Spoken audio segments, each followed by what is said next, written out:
Olá, graça e paz. Um dia abençoado, essa terça-feira, dia 20 de outubro de 2020. Eu estou aqui gravando a última parte da nossa série, Isso Era Antigamente. Ela teria que ter sido transmitida ontem, né, online, mas eu não consegui. Não sei porquê, não sei nem explicar porquê. Tentei por meia hora entrar ao vivo no YouTube, mas no YouTube não, no Facebook, e não consegui. E aí eu adiei para hoje. E hoje eu decidi gravar e passar o vídeo para vocês, gravado, pronto, terminado, para ser um pouco mais sucinto e não, não tomar muito tempo aqui. E é isso que eu pretendo. Antes de entrar aqui no nosso assunto, quero pedir para você entrar no meu, principalmente lá no meu canal do YouTube, Emerson Fernando da Rocha. Entra lá, se inscreve, dá o joinha, compartilha, nos ajuda. Nos ajuda a pregar o evangelho aí. Quanto mais você faz isso, você curte, você compartilha, você se inscreve, não esquece. O YouTube mostra isso para muito mais pessoas, né? E aí o evangelho chega mais longe. Então faz isso. Nos abençoa antes de você continuar aqui, faz isso. Tenta lá, dá uma tentada, tá? Não conseguiu uma vez, faz duas, pede ajuda, mas se inscreva e nos ajude lá no YouTube, tá bom? Aqui também, todas as segundas-feiras no Facebook e eventualmente no Instagram também. A gente compartilha aí nas segundas-feiras, mas sempre com a live, né? Sempre ao vivo, tá bom? Então tá. Isso era antigamente, hoje é o episódio 6. Nós vamos falar sobre níveis de pecado. Será que existe isso? Níveis de pecado, graus de pecado. Será que existe isso? É sobre esse assunto que nós vamos falar hoje. E eu gostaria de ter sua atenção. Antes, eu quero orar pedindo a graça de Deus aqui sobre nós. Pai, eu creio na Tua palavra, Senhor. Tua palavra me diz, em João 15, que sem Ti nós nada podemos fazer. Eu creio nessa palavra. Por isso, Senhor, nós pedimos a ação do Teu Espírito Santo sobre nós, nos dando entendimento, compreensão sobre esse assunto tão importante que vamos tratar hoje, que são níveis, graus de pecados. Nós queremos entender isso a partir da Tua palavra, mas para isso te pedimos a iluminação do Teu Espírito Santo sobre nós, para o bom entendimento, para a absorção da Tua palavra e, consequentemente, da prática dessa palavra na nossa vida. Assim oramos em nome de Jesus. Amém e amém. Isso era antigamente, níveis de pecado. Falando sobre coisas da fé que eram e continuam relevantes em nossos dias, eu quero encerrar aqui hoje, já que é o último, né, episódio 6, sobre isso era antigamente, eu quero encerrar com alguns ajustes sobre o que também eu considero uma distorção no meio cristão. Esse ajuste que eu quero fazer é sobre esse assunto. Existem níveis de pecados? Sim ou não? Bem, um psiquiatra americano, ele disse que na sua profissão ele tinha que lidar com pessoas neuróticas, psicóticas, e na visão dele, isso, na maioria das vezes, devido à incapacidade dessas pessoas de lidar com a culpa. Isso é óbvio. Acredito que o que mais leva alguém a um psiquiatra é culpa. Esses problemas relacionados à culpa, né, que um psiquiatra precisa lidar todos os dias, um médico, um psiquiatra, um médico, ele tem que se preocupar com a ética. A ética como? A ética da relação entre o certo e o errado. Ele precisa ajudar a pessoa a entender isso, né? Essa ética que regula o certo e o errado. E o impacto dessa culpa na personalidade do homem. É com isso que o psiquiatra trabalha em relação a esse assunto de culpa. Mas esse psiquiatra aí em particular, esse americano, ele escreveu uma crítica a respeito da ética nos ensinos de Jesus, que está lá em Mateus capítulo 5, né, o Sermão da Montanha. Normalmente, a gente vê pessoas que são hostis a Jesus, ao Evangelho, à Igreja e ao cristianismo de forma geral. Nós vemos que essas pessoas, elas têm bons conceitos a respeito de Jesus e principalmente em relação à ética de Jesus. Essas pessoas falam bem sobre a ética de Jesus, dizem que ele é muito bom nisso, é o melhor, é o mestre, né? Eles apontam Jesus como o mestre da ética. Essas pessoas não creem em Jesus como Deus, muito menos como Salvador do mundo, mas admitem que Jesus é o maior mestre da ética que já existiu. Mas esse psiquiatra aqui, esse americano, ele foi taxativo e ousado nas suas críticas e deixou claro que para ele Jesus não é mestre de ética coisa nenhuma. Ele questionou, porque na visão dele, por que esse por que levar a sério esse sermão do monte? Ele questionou isso. Por que levar a sério isso? A leitura que ele fez é a seguinte: onde já se viu que cobiçar uma mulher é tão mal quanto adulterar? Ou odiar alguém é o mesmo que assassinar? Na opinião dele, essa ética aí é uma tolice. Tá? O que Jesus disse é uma tolice. Ele disse mais. Ele disse que não entendia como pessoas inteligentes, sábias, preparadas, bem desenvolvidas, esclarecidas, podiam classificar essas coisas como iguais. Eu digo que é possível entender esse médico.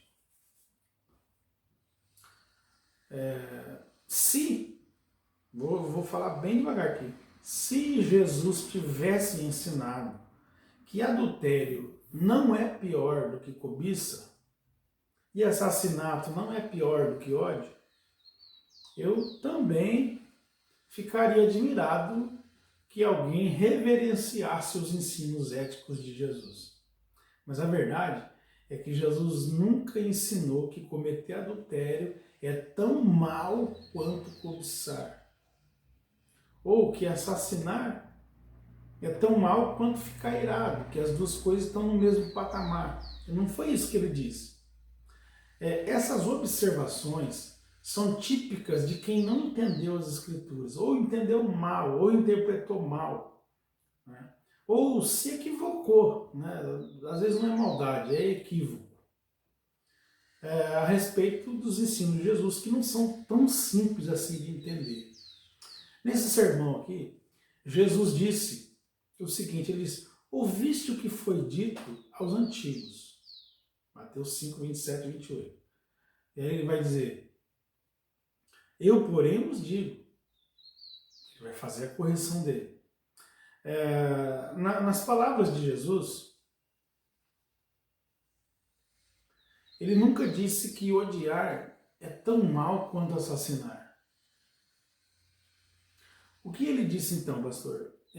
Pensa comigo sobre, para a gente entender isso aqui. pense em dois polos. Eu tenho falado muito sobre isso, né? Porque as pessoas polarizam demais a vida. Mas vamos de novo, vamos mais uma vez fazer esse exercício. Pense em dois polos. Da esquerda, né, esquerda minha, direita sua. E da direita. Na esquerda, a gente coloca o ato detestável, né? O ato físico do adultério. Do lado direito, a gente coloca a retidão sexual, a castidade, né?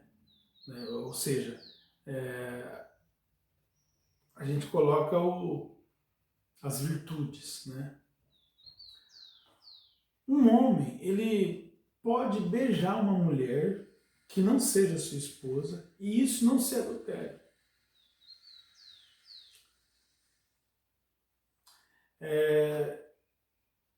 E não é porque não consumou, né? Enfim. Mas o que Jesus alertou é o seguinte, quando ele disse que cobiçar é o mesmo que adulterar, ele colocou, deixa eu ler aqui, vou pegar minha Bíblia. Minha Bíblia e meu óculos. Vou pegar aqui para você. Vamos lá.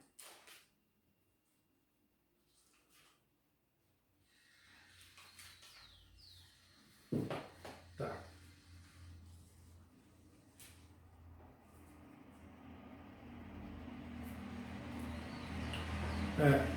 Vocês ouviram o que foi dito, não adulterarás, mas eu lhes digo, qualquer que olhar para uma mulher e desejá-la, já cometeu adultério com ela no seu coração.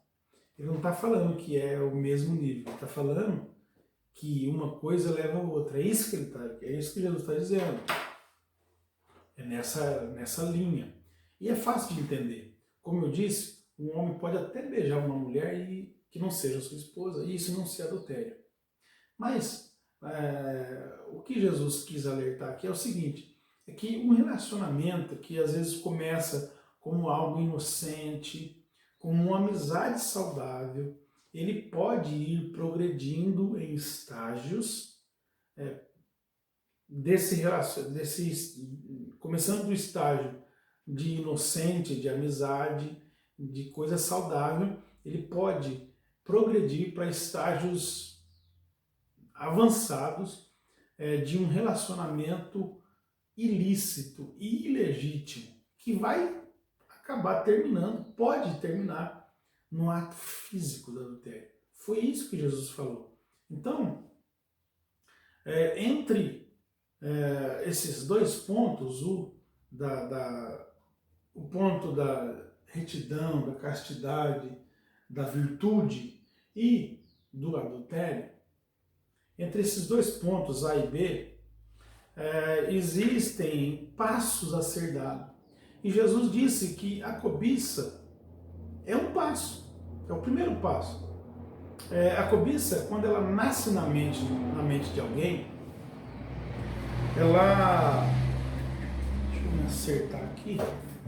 Quando ela nasce na mente de alguém, é o primeiro passo na direção que a pessoa vai avançando devagar, no sentido de realizar aquela fantasia e vai terminar em adultério. O que Jesus disse foi que se você cobiça, você não cumpre a lei. Esse é o ensino vital que devemos entender. Caso contrário, a ética bíblica não faz sentido. Historicamente, católicos romanos e protestantes entendem que há graus, níveis de pecado. Os católicos romanos entendem ensinam, é ensinado isso, que existe dois tipos de pecado, pecado venial e pecado mortal. Segundo esse ensino, alguns pecados são tão grosseiros, detestáveis e sérios que a sua prática factual é mortal. E, consequentemente, a graça da justificação, a acaba sendo anulada. Já outros pecados são menos sérios em termos de consequências. E não tem a capacidade de matar a justiça como o pecado mortal tem. O pecado mortal, no ensino dos católicos romanos, o pecado mortal, ele mata a graça justificadora. O pecado, na visão deles, no ensino deles, o pecado venial, no caso aí, o pecado mais leve, né? Ele tem consequências menores e não mata a graça, né? A graça da justificação na vida da pessoa. Do lado do protestantismo, porém, do protestantismo histórico, né? A gente tem, por exemplo, João Calvino e vários outros reformadores afirmando, por exemplo, o seguinte: Calvino disse que todo pecado é mortal. Todo pecado, qualquer pecado é mortal. Como? No sentido de que merece a morte. Tudo que a gente comete merece a morte. E está claro isso. Por exemplo, Tiago capítulo 2, versículo 10, vai dizer que quem obedece toda a lei, mas tropeça em apenas um ponto da lei, torna-se culpado de quebrar a lei inteiramente. Então a pessoa observa. Se ela dá um deslize, pronto. É como se ela fosse culpada de tudo. Então, nesse sentido, Calvino disse que todo pecado é mortal. Eu concordo com ele. Até o menor dos pecados é um ato de traição severa que nós cometemos. Mesmo que alguém não sinta a seriedade do seu pecado, achando que ele é menor, então acaba achando que nem é pecado, etc. e tal, ele é verdade, ele é verdadeiro, né? E ele é uma ofensa contra Deus. Quando você peca, o que acontece? Você está escolhendo a sua vontade em oposição à vontade de Deus. Sempre é isso. Seja adulterar, seja cobiçar.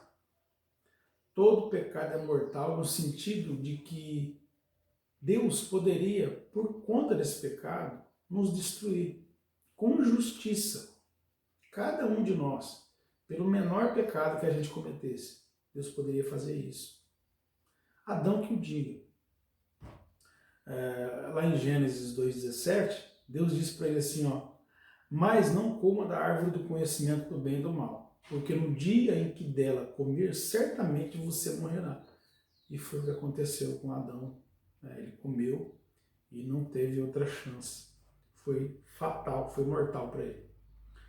Porém, Deus não lida conosco sempre de acordo com a sua justiça. Ele lida conosco hoje através da sua graça. E graças a Deus por isso. Calvino também disse o seguinte, que todo pecado é mortal, mas nenhum pecado é mortal no sentido de destruir a graça salvadora. Nada que a gente faça pode matar a graça de Deus, a graça que salva. Claro que a gente precisa se arrepender, né? Mas a graça justificadora, que o Espírito Santo nos dá como favor, não morre por causa dos nossos pecados. É claro também que nós temos sim diferentes graus de pecado. O Novo Testamento mostra isso claramente.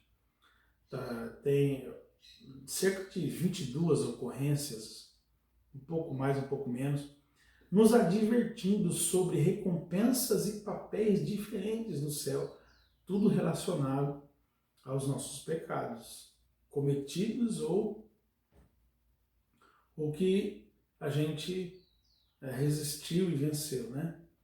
Jesus disse, por exemplo, a Pôncio Pilatos, em João 19:11, ele diz o seguinte: aquele que me entregou a ti é culpado de um pecado maior. Um pecado maior. Quem me entregou para você, Pilatos, é culpado de um pecado maior. Jesus mede e avalia a culpa. Agora, eu vou dizer para você, não tente fazer isso. Tá? Isso é coisa de Jesus.